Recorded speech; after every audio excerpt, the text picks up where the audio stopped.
तो guys season 2 की शुरुआत होती है गोजो के पास्ट से। पर उससे पहले मैं आपको एक चीज क्लियर कर दूं कि जो सा सीजन 2 है ये 2 पार्ट्स में डिवाइडेड है। फर्स्ट पार्ट है गोजो का पास्ट आर्क, जिसमें हमें गोजो के काले कारनामों के बारे में पता लगेगा, और दूसरा है शिबुया इंसिडेंट आर्क, जो कि सीजन 1 के ही आगे की स्टोरी को कंटिन्यू करेगा। पर इस वीडियो में हम बात करेंगे गोजो के पास्ट के बारे में, और हमें पता लगेगा कि गोजो ने जोन से ये काले कारनामे किए ना पास्ट में, उन सभी का सारा काला चिट्ठा हमारे सामने होगा। और हमें ये भी पता लगेगा कि क्यों इतनी लड़कियां इस पे मरती हैं। भाई हमारे लिए भी छोड़ दे।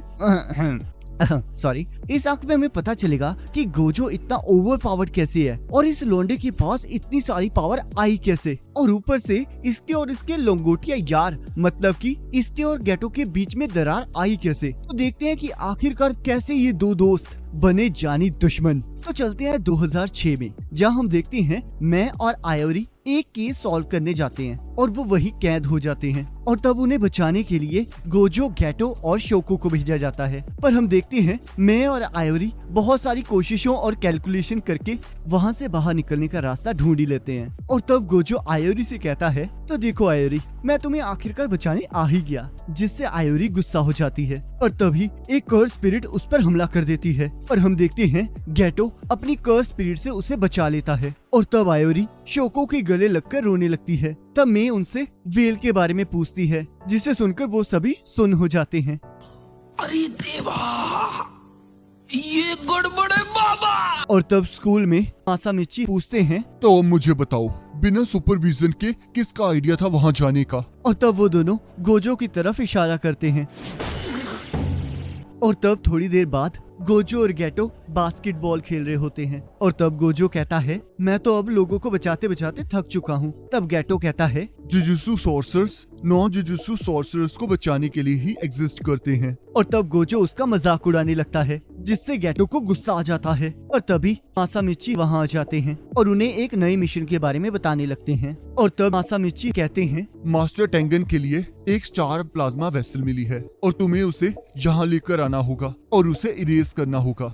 जैसे कि तुम लोग जानते ही हो कि मास्टर टेंगन की पावर पिलर ऑफ जुजुत्सु और जुजुत्सु स्कूल को बैरियर प्रोवाइड करती है, और उनके पास इमोर्टैलिटी की भी पावर है, पर वो फिर भी बूढ़े होते जा रहे हैं। तो अब एक टाइम के बाद उनकी पावर्स को एक कंपैटिबल बॉडी चाहिए होगी, जो कि एक स्टार प्लाज्मा वेसल होगी, और हर 500 सालों में मास्टर टेंगन को इसी तरह की स्टार प्लाज्मा वेसल के साथ मर्ज करना पड़ता है, ताकि वो न्यू स्टेट में जाकर ह्यूमैनिटी के दुश्मन ना बन जाएं। पर यहाँ 2 ग्रुप्स हैं जो ऐसा होना नहीं देना चाहते, और वो स्टार प्लाज्मा वेसल को टारगेट कर रहे हैं, जिसमें से पहला ग्रुप है क्याऊ ग्रुप, जो कि मास्टर टेंगन को दूसरी स्टेट में भेजकर जुजुत्सु वर्ल्ड को बदलना चाहते हैं, और इसमें सारे कर्स यूजर्स हैं। और दूसरा है स्टार रिलीजियस ग्रुप, जिसमें सारे नॉन जुजुत्सु सॉर्सर्स हैं, जो कि मास्टर टेंगन को पूजते हैं, और वो नहीं चाहते कि वो किसी तरह की अपवित्र वेसल के साथ मर्ज करे। वैसे सच बताऊं, इसे सुनकर ना बाबुआओं वाली फीलिंग आ रही है। चलो। और तब हमारे दोनों हीरोज निकल पड़ते हैं उस हसीना को लेने, और यहाँ हम देखते हैं वो हसीना पहले से ही कुछ गुंडों के बीच फंस चुकी होती है, और यहाँ एंट्री होती है हमारे पहले हीरो गेटो की, जो कि उस हसीना को गिरते हुए बचा लेता है। और यहाँ गोजो क्यू ग्रुप के एक चौड़ में आए मेंबर की चटनी बना रहा होता है, और दूसरी तरफ हमें पता चलता है कि ये सारा कारनामा टोजी फुशिगुरो का होता है। और फन फैक्ट बताऊं आपकी जानकारी के लिए, ये हमारे खड़ूस मेगमी फुशिगुरो के बापूजी हैं, जिन्होंने अपने टमाटर को पैसों के लिए बेच दिया। ओए टमाटर नहीं है, सपुत्र है, सपुत्र। ओ सॉरी सपुत्र को। और ये सारे कारनामे वो स्टार रिलीजियस ग्रुप के पैसों के लिए कर रहा है, और उसने उन लोगों को गोजो को कमजोर करने के लिए भेजा होता है। और इधर वो हसीना, वो जालिम परी गोजो की बाहों में पड़ी, और उसके बाद गोजो को भी पड़ी। मुझे क्यों तोड़ा? और तब वो लड़की अपने कुंफू दिखाने लगती है, और तब गेटो उसे समझाने की कोशिश करने लगता है, पर वो लड़की उनका मजाक उड़ाने लगती है। तेरा तो गेम बजाना पड़ेगा। और तब वहाँ क्रोई आ जाती है, जो कि रिको को गेटो और गोजो के बारे में बताती है। तब गोजो कहता है ये लड़की तो चुड़ैल है, आखिरकार ये वेसल के लिए परफेक्ट कैसे बनी। और तब रिको अपनी बड़ाई करने लगती है, पर गैटो और गोजो उसे इग्नोर कर रहे होते हैं। और तब रिको स्कूल जाने की जिद करने लगती है और यहाँ गोजो मासामिची से कह रहा होता है कि हमें इस सिचुएशन में भी इस लड़की को स्कूल जाने देना चाहिए। तब मासामिची कहते हैं ये मास्टर टेंगन का ऑर्डर है, वो मर्जिंग से पहले इसकी सारी ख्वाहिशों को पूरा करना चाहते हैं। जिसे सुनकर गोजो को गुस्सा आ जाता है। तब गैटो गोजो को समझाते हुए कहता है इस लड़की ने वादा किया है कि ये मर्ज होने के बाद बैरियर की फाउंडेशन बनेगी, तो फिलहाल के लिए उसे अपने फ्रेंड्स और फैमिली के साथ मजे करने दो, क्योंकि वो बाद में ये सब कुछ नहीं कर पाएगी। और इधर टोजी रिको की फोटो को $30 मिलियन की बाउंटी के साथ वेबसाइट पर डाल देता है ताकि वो गोजो को थोड़ा वीक कर सके। और इधर स्कूल में 2 कर्स यूजर आए होते हैं जिन्हें गैटो की कर्सेस डिटेक्ट कर लेती हैं। तब क्रोई और गोजो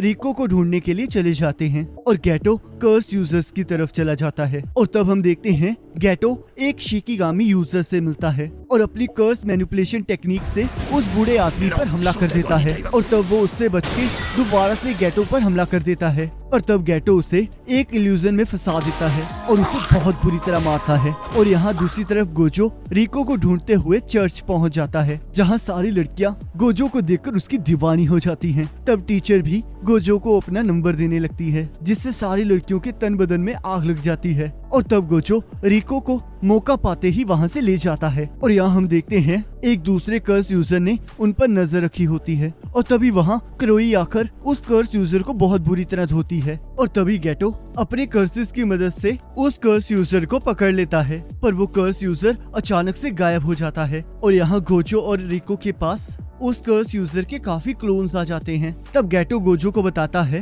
रिको पर किसी ने टाइम बाउंटी लगाई है और ये परसों के अगले दिन सुबह 11 बजे एक्सपायर हो जाएगी। और तब गोजो अपना स्वैग दिखाते हुए 2 आदमियों को अपनी पावर से एक दूसरे के साथ स्ट्राइक करवा देता है। तब रिको कहती है आखिरकार इनमें से असली है कौन, और ये तो शिकिगामी की तरह गायब ही नहीं हुए। तब गोजो कहता है ये सभी क्लोन्स हैं और ये सारे के सारे असली हैं। और तब 2 क्लोन्स गोजो पर हमला कर देते हैं, पर गोजो की पावर की वजह से वो उस तक नहीं पहुंच पाते। और तब गोजो कहता है तो तुम अपने अकेले 5 क्लोन्स बना सकते हो और तुम हर बार अपनी मेन बॉडी को उस क्लोन में ट्रांसफर कर देते हो जो कि खतरे से बाहर होती है। तब वो कर्स यूजर कहता है आखिरकार तुम्हें मेरी कर्स एनर्जी के बारे में इतना कैसे पता? तब गोजो कहता है क्योंकि ये मेरी आंखें अकेले लड़कियों को इम्प्रेस करने के काम नहीं आती। मेरी पावर के कारण जो भी चीज मुझ तक पहुंचने की कोशिश करती है वो बहुत स्लो हो जाती है, जिसके कारण वो कभी मेरे तक पहुंच ही नहीं पाती। और जब मैं अपनी लिमिटलेस टेक्निक को एम्पलीफाई करता हूँ तब चीजें मेरी तरफ खींची चली आती हैं। और तब वो कर्स यूजर वहाँ से भागने लगता है। तब गोजो अपनी टेक्निक यूज करके उस पर्सन को पकड़ लेता है और अपनी reverse curse technique red use करने लगता है। तब गोजो हंसते हुए कहता है ओह मैं फिर से फेल हो गया। क्यों हिला डाला ना।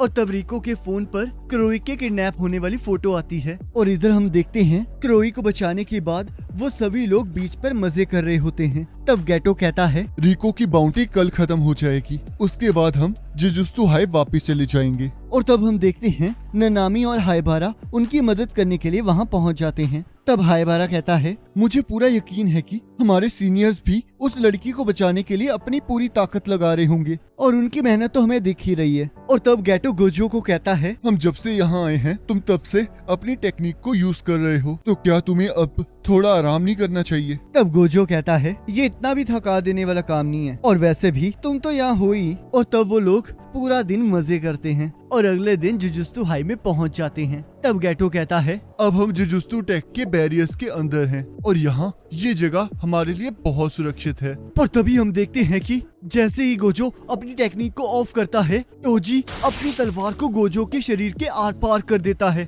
और तब टोजी हमें बताता है कि मैं पास्ट में एक बार गोजो फैमिली के एक लड़के से मिलने गया था जिसके पास 6 आइस और लिमिटलेस कर्स टेक्निक थी, और वो पहली और आखिरी बार था जब किसी ने मेरी प्रेजेंस को महसूस किया था, और इसी वजह से मैंने गोजो को थकाने के लिए ये सब कुछ किया। और तब हम देखते हैं गैटो अपनी कर्स स्पिरिट से टोजी को पकड़ लेता है और तब गोजो गैटो को रीका और क्रोई को वहाँ से ले जाने के लिए कहता है और कहता है मेरी चिंता मत करो, मैंने अपनी कर्स टेक्निक से अपने आप को बचा लिया है। और तब गैटो उन दोनों को लेकर वहाँ से चला जाता है और तब यहाँ टोजी और गोजो में लड़ाई शुरू हो जाती है। तब गोजो सोचता है इसके पास तो कोई कर्स एनर्जी भी नहीं है, पर हेवनली पैक्ट के कारण इसके पास सुपर ह्यूमन स्ट्रेंथ है। और तब गोजो अपनी पावर से टोजी को दूर फेंक देता है, पर टोजी के पास कोई कर्स एनर्जी ना होने के कारण गोजो उसे सेंस नहीं कर पा रहा होता। और तब गोजो अपनी लिमिटलेस टेक्निक ब्लू से अपने आसपास की सारी चीजों को उड़ा देता है और तभी गोजो के पास बहुत सारे फ्लाई हेड्स आ जाते हैं। और तभी टोजी गोजो पर अपनी तलवार से हमला करके उसे बीच में से काट देता है और हम देखते हैं गोजो बुरी तरह कट चुका होता है और उसके शरीर से बहुत ज्यादा खून निकलने के कारण उसकी मौत हो जाती है। और तब यहाँ गैटो क्रोई को पीछे छोड़ते हुए रिको को टॉम्स ऑफ स्टार के हॉल में ले जाता है। तब गैटो कहता है अगर तुम यहाँ से नीचे उतरोगी तो तुम एक और बैरियर के अंदर पहुँच जाओगी और उसके अंदर केवल इनवाइट किए हुए पर्सन ही जा सकते हैं और तब तुम्हें मास्टर टेंगन के साथ मर्ज करना होगा। पर तुम्हारे पास एक दूसरा रास्ता भी है कि तुम क्रोई के साथ वापस चली जाओ और अपनी जिंदगी आराम से जियो। जब गोजो और मुझे ये मिशन मिला था तब हमने डिसाइड कर लिया था कि अगर तुम मर्ज नहीं होना चाहोगी तो भी हम तुम्हारी प्रोटेक्शन करेंगे। तो बताओ तुम क्या चूज करना चाहती हो। और तब रिको रोते हुए सबके साथ बाहर दुनिया में रहना चूज करती है। और तभी हम देखते हैं टोजी अपनी बंदूक की गोली को रिको के सिर के आर पार कर देता है जिससे उसकी मौत हो जाती है। तब गैटो कहता है आखिरकार तुम अंदर कैसे आए। तब टोजी कहता है अगर तुम ये जानना चाहते हो कि गोजो का क्या हुआ है तो मैं तुम्हें बता दूं, मैंने उसे मार डाला है। जिसे सुनते ही गैटो को गुस्सा आ जाता है और वो अपनी कर्स स्पिरिट से टोजी पर हमला कर देता है। और तब हम देखते हैं टोजी गैटो के हमले से बच जाता है। तब गैटो पूछता है कि आखिरकार तुम यहाँ तक पहुँचे कैसे। तब टोजी कहता है मेरे पास कोई कर्स एनर्जी नहीं है, मतलब कि मैं एक इनविजिबल मैन हूँ, तो मुझे कोई भी जुजुत्सु सॉर्सर नहीं पकड़ सकता और मेरे हेवनली रिस्ट्रिक्शन के कारण मैं जुजुत्सु हाई के बैरियर्स को भी आराम से पार कर सकता हूँ। और रही बात गोजो को मारने की तो उसे मैंने एक कर्स टूल से मारा है जो कि किसी भी कर्स टेक्निक को कुछ टाइम के लिए ब्लॉक कर सकता है। और इस कर्स टूल को मैं एक कर्स स्पिरिट की मदद से यहाँ लाया हूँ जिसे मैंने छोटा करके अपनी बॉडी के अंदर छुपा लिया था। और तब गैटो पूछता है तो फिर उस लड़की का क्या हुआ जिसे तुम रास्ते में मिले थे। तब टोजी कहता है उसे मारने का मेरा कोई मोटिव नहीं था, तो अगर वो लकी हुई तो वो अभी जिंदा होगी। और तब गैटो फिर से अपनी कर्स स्पिरिट से टोजी पर हमला कर देता है, पर हम देखते हैं टोजी उसे हरा देता है। और तब गैटो टोजी की कर्स स्पिरिट को एब्जॉर्ब करते हुए कहता है मेरी टेक्निक का नाम कर्स मैनिपुलेशन टेक्निक है और मैं इसकी मदद से कर्सिस को एब्जॉर्ब करके कंट्रोल कर सकता हूँ। पर हम देखते हैं टोजी गैटो पर अपनी तलवार से हमला करता है और वो लोग नीचे गिर जाते हैं। तब टोजी हंसते हुए कहता है मुझे यकीन नहीं हो रहा कि मेरे जैसे बिना कर्स एनर्जी के यूजर से तुम सभी इतनी आसानी से हार गए। और तब हम देखते हैं टोजी रिको की बॉडी को स्टार रिलीजियस ग्रुप के हेड के पास ले जाता है जहां उनका बॉस उसे पैसे देने की बात करता है और कहता है स्टार रिलीजियस ग्रुप हमेशा से मास्टर टेंगन की पूजा करता आया है और पहले भी जुजुत्सु सॉर्सर्स और नॉन जुजुत्सु सॉर्सर्स के बीच नहीं बनती थी, जिसकी वजह से आज का स्टार रिलीजियस ग्रुप बना है। और इस बार इतिहास में पहली बार एक पाप हुआ है।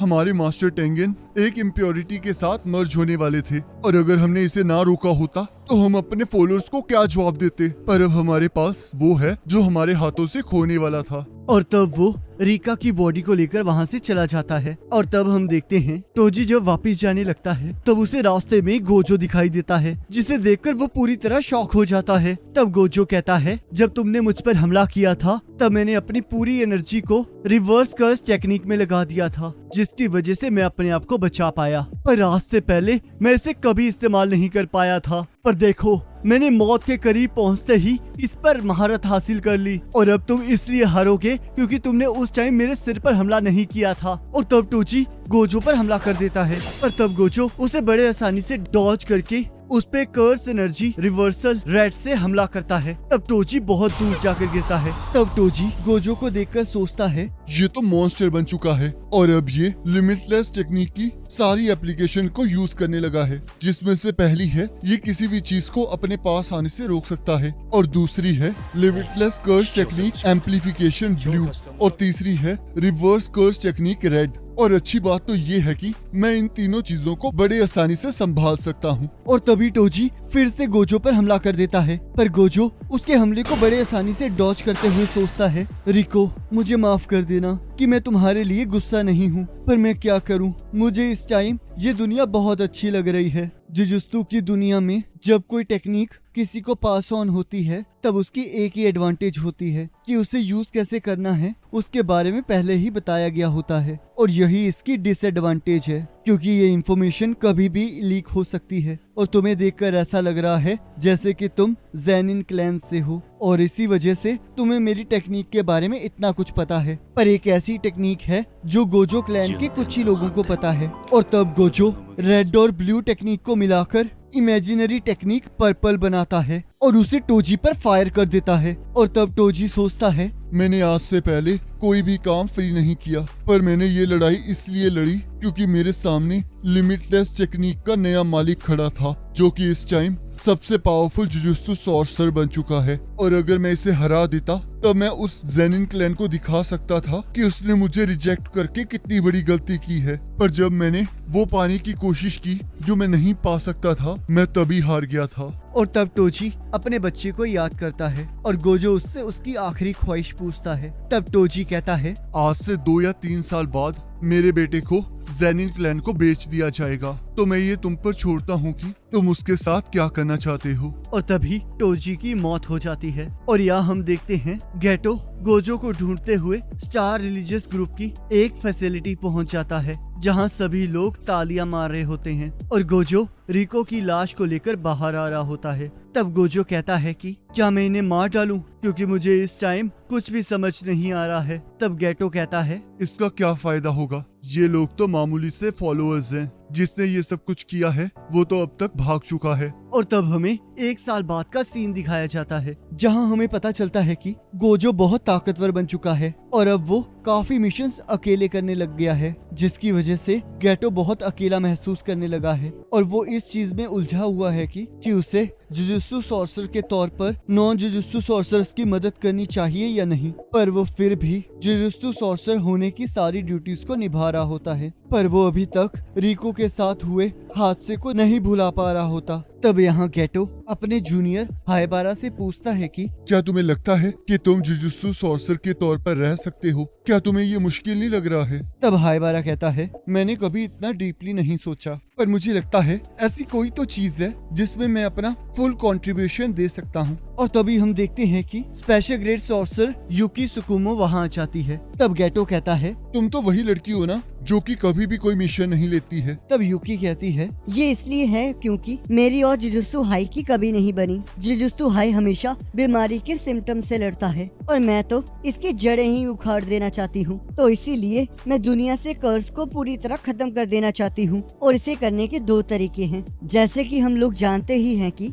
नॉन सॉर्सर्स की नेगेटिव एनर्जी से ही कर्सेस बनते हैं और हम जुजुत्सु सॉर्सर्स उस एनर्जी को अच्छी तरह यूज करना जानते हैं। तो पहला तरीका ये हो सकता है कि हम नॉन सॉर्सर्स को कर्स एनर्जी कंट्रोल करना सिखा दें, और दूसरा ये है कि हम उनकी कर्स एनर्जी को उनकी बॉडी से खत्म ही कर दें। और इसकी एक एग्जांपल टोजी फुशिगुरो था, क्योंकि हेवनली रिस्ट्रिक्शन के कारण उसके अंदर कोई भी कर्स एनर्जी नहीं बची थी। तब गेटो कहता है, इसे आसानी से करने का एक ही रास्ता है कि हम सारे नॉन सोर्सेस को मार ही दें। तब युकी कहती है, ये एक अच्छा आइडिया है। हम इस तरह बाकी नॉन सोर्सेस को इवॉल्व होने में मदद कर सकते हैं, क्योंकि अगर हम नॉन सोर्सेस को मारेंगे तो डर की वजह से नॉन सोर्सेस भी सोर्सेस बनने के लिए राजी हो जाएंगे। तो मुझे बताओ गेटो, क्या तुम नॉन सोर्सेस से नफरत करते हो? तब गेटो कहता है कि मैं विश्वास करता था कि सॉर्सर्स नॉन सॉर्सर्स को बचाने के लिए ही एग्जिस्ट करते हैं, पर मेरे साथ कुछ ऐसा हुआ जिसने मुझे इस पर सवाल करने पर मजबूर कर दिया। और अब मुझे ये समझ नहीं आ रहा है कि आखिरकार मेरी सच्चाई क्या है। क्या मैं नॉन सोर्सेस को बचाना चाहता हूँ या फिर मार डालना चाहता हूँ? तब युकी कहती है, अभी तुम्हारी सच्चाई इनमें से कुछ नहीं है। जिस दिन तुम इनमें से किसी एक रास्ते को चुन लोगे उस दिन से वही तुम्हारी सच्चाई बन जाएगी। और तब युकी वहाँ से जाने लगती है और जाते हुए बताती है कि तो मास्टर टेंगन की चिंता मत करो, लगता है उन्हें नई स्टार प्लाज्मा वेसल मिल चुकी है, इसी वजह से वो अभी शांत हैं। और तब गेटो देखता है कि ननामी के साथ एक मिशन पर हायबारा मारा जाता है। और तब गेटो सोचता है कि सॉर्सर की जिंदगी मैराथन दौड़ने के बराबर होती है और इसके आखिर में सिर्फ मौत ही लिखी होती है। तब हम देखते हैं कि गेटो एक मिशन के लिए एक विलेज में जाता है जहां 2 लड़कियों को विलेजर्स ने पकड़ा होता है जिन पर कर्स एनर्जी यूज करने का इंजाम होता है और विलेजर्स उन्हें बुरा भला कह रहे होते हैं। तब गेटो उन विलेजर्स को मारकर उन लड़कियों को बचा लेता है और यहाँ मासामिची और गोजो दोनों ये खबर सुनकर हैरान हो जाते हैं। और तब यहाँ गेटो शोको से मिलने आता है और शोको गोजो को गेटो के शिंजुकू में होने के बारे में बताती है। तब गोजो वहाँ आकर गेटो से ये सब कुछ करने का कारण पूछता है। तब गेटो कहता है, मैं एक ऐसी दुनिया बनाना चाहता हूँ जहाँ सिर्फ जुजुत्सु सॉर्सर्स ही एग्जिस्ट करेंगे। तब गोजो कहता है, क्या तुम इसके लिए अपने माँ बाप को भी मार डालोगे? तब गेटो हाँ कहता है। तब गोजो कहता है कि ये पॉइंटलेस है और ये एक ऐसी चीज है जो तुम कभी नहीं कर सकते, ये तुम्हारे लिए इम्पॉसिबल है। तब गेटो कहता है, ये झूठ है गोजो, ये सब कुछ तुम बहुत आराम से कर सकते हो और तुम फिर भी मुझे ये कन्विंस कर रहे हो कि ये इम्पॉसिबल है। तो मुझे बताओ गोजो, क्या तुम ताकतवर हो इसलिए गोजो सातुरो हो या फिर तुम गोजो सातुरो हो इसलिए ताकतवर हो? और अगर मैं तुम बन जाऊं तो क्या मेरे ख्यालात भी सही लगने लगेंगे? तो अब मैंने सोच लिया है कि मैं अपनी जिंदगी कैसे जीऊंगा और अब मैं ये सोचूंगा कि इसे पाने के लिए मैं क्या क्या कर सकता हूँ। और तब गेटो वहाँ से चला जाता है। और तब यहाँ गोजो मासामिची से पूछता है, क्या मैं ताकतवर हूँ? तब मासामिची हाँ कहते हैं। तब गोजो कहता है, पर मेरे ताकतवर होने का क्या फायदा, मैं सिर्फ उन्हें ही बचा सकता हूँ जो खुद बचना चाहते हैं। तब इधर हम देखते हैं गेटो स्टार रिलीजियस ग्रुप को डरा धमकाकर अपनी तरफ कर लेता है और यहाँ गोजो टोजी के बेटे मेगुमी फुशिगिरो को ढूंढ लेता है और उसे बताता है कि उसके फादर जेनिन क्लैन से बिलोंग करते थे और अब उसके पास भी कर्सिस को देखने की पावर आ चुकी है जिसकी वजह से जेनिन क्लैन उसे पाना चाहता है। और तब फुशिगिरो कहता है, मुझे अपने फादर के बारे में कुछ नहीं जानना क्योंकि वो और सुकुमी की माँ हमें यहाँ छोड़कर चले गए थे और अब हमारा उनके साथ कोई लेना देना नहीं है। तब गोजो कहता है, ठीक है, पर अगर तुम्हें कभी कुछ जानना हो तो तुम मुझसे पूछ सकते हो। तो अब मुझे बताओ, क्या तुम जेनिन क्लैन के पास जाना चाहते हो? तब फुशिगिरो कहता है, क्या सुकुमी वहाँ खुश रहेगी? तब गोजो उसे मना कर देता है जिससे फुशिगिरो चिड़चिड़ा हो जाता है। तब गोजो कहता है, चिंता मत करो, तुम सब कुछ मुझ पर छोड़ दो और हाँ, मैं तुमसे बहुत मेहनत करवाऊंगा ताकि तुम मुझसे भी ज्यादा स्ट्रॉन्ग बन सको। और तब हमें प्रेजेंट का सीन दिखाया जाता है जहाँ फुशिगिरो, नोबारा और इटाडोरी गोजो को उठा रहे होते हैं और तब गोजो हंसने लगता है। और इसी के साथ सीजन 2 का फर्स्ट पार्ट यानी कि गोजो पास्ट आर्क खत्म हो जाती है। अब इसके बाद स्टार्ट होगी शिबुया इंसिडेंट आर्क जो कि जुजुत्सु काइसन की सबसे एपिक आर्क है जिसका लिंक आपकी स्क्रीन पर आ रहा होगा, आप उस पर क्लिक करके उस वीडियो को देख पाओगे।